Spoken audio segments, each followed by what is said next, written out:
Bienvenue dans Pratique ton français avec des histoires. Es-tu prêt à pratiquer ton français et à devenir plus fluide? Commençons. Il était une fois un roi qui avait 3 fils. 2 d'entre eux étaient intelligents et sages, mais le troisième ne parlait pas beaucoup et était très simple. On l'appelait le simplet. Alors que le roi vieillissait et devenait faible, il commença à réfléchir à qui prendrait le royaume après sa mort. Il dit à ses fils, « Allez chercher le plus beau tapis. Celui qui me l'apportera sera le prochain roi après ma mort. » Pour éviter toute dispute, il les emmena dehors, lança 3 plumes dans les airs et dit, « Vous devez suivre le chemin des plumes. » Une plume vola vers l'est, une autre vers l'ouest, et la dernière s'éleva droit dans le ciel avant de tomber au sol. Les 2 frères aînés allèrent à droite et à gauche, se moquant de Simplet, qui devait rester là où la 3e plume était tombée. Il s'assit et se sentit triste, mais il remarqua alors une trappe à proximité. Il l'ouvrit, trouva des marches et descendit. Il arriva devant une autre porte et frappa. À l'intérieur, il entendit quelqu'un chanter. « Petite demoiselle verte, sautant ici et là, saute jusqu'à la porte, et vois vite qui est là. » La porte s'ouvrit, et il vit une grosse grenouille assise là, entourée de petits crapauds. La grenouille demanda ce qu'il voulait.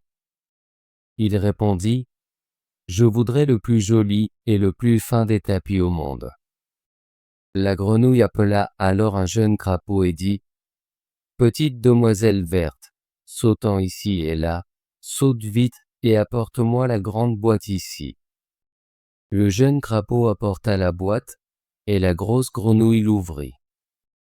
Elle donna à Simplet un tapis si beau et si fin que personne en surface n'aurait pu en faire un pareil. Simplet la remercia et remonta. Pendant ce temps, ses 2 frères pensaient qu'il était si bête qu'ils ne trouveraient rien. « Pourquoi devrions-nous chercher ?» dirent-ils, et ils prirent quelques mouchoirs rugueux aux premières femmes de berger qu'ils rencontrèrent et les ramenèrent au roi. Simplet revint avec son magnifique tapis, et lorsque le roi le vit, il fut émerveillé. « Si la justice est rendue, le royaume appartient au plus jeune, dit-il. » Mais les 2 frères n'étaient pas d'accord. Ils insistèrent pour que Simplet, qui semblait manquer de bon sens, ne soit pas roi, et supplièrent leur père de créer une nouvelle règle. Le roi dit alors, « Celui qui me rapportera la plus belle bague héritera du royaume. » Il emmena les frères dehors et souffla à nouveau 3 plumes dans les airs. Comme auparavant, les plumes des 2 frères volèrent vers l'est et l'ouest, tandis que celle de Simplet s'éleva droit et atterrit près de la porte dans le sol. Il retourna voir la grosse grenouille et lui dit qu'il voulait la plus belle bague. Elle appela immédiatement sa grande boîte et lui donna une bague qui brillait de 1000 feux, si belle qu'aucun orfèvre sur terre n'aurait pu la créer. Les 2 frères se moquèrent de Simplet pour chercher une bague en or.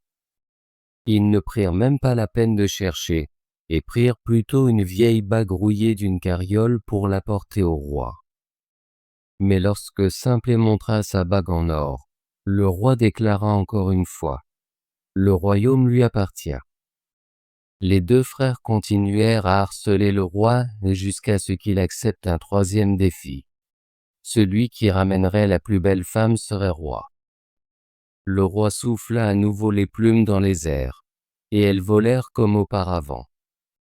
Sans hésiter, Simplet retourna voir la grosse grenouille et dit, « J'ai besoin de ramener la plus belle femme. »« Oh, répondit la grenouille, la plus belle femme n'est pas ici en ce moment, mais tu l'auras quand même. » Elle lui donna un navet jaune creux, avec 6 souris attelées à celui-ci. Simplet soupira. « Que suis-je censé faire avec ça ?» La grenouille dit, « Mets juste l'un de mes petits crapauds à l'intérieur. » Il prit un petit crapaud au hasard et le plaça dans le carrosse jaune. Dès qu'elle s'assit, elle se transforma en une belle demoiselle. Le navet se transforma en carrosse, et les 6 souris devinrent des chevaux. Il l'embrassa et s'en alla rapidement vers le roi. Ses frères arrivèrent plus tard, n'ayant fait aucun effort pour trouver de belles filles. Ils prirent simplement les premières paysannes qu'ils rencontrèrent.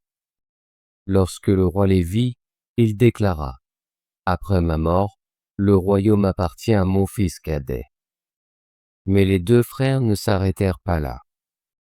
Ils crièrent qu'ils ne pouvaient pas accepter Simplet comme roi et exigèrent que celui dont la femme pourrait sauter à travers un anneau suspendu au centre de la salle gagne.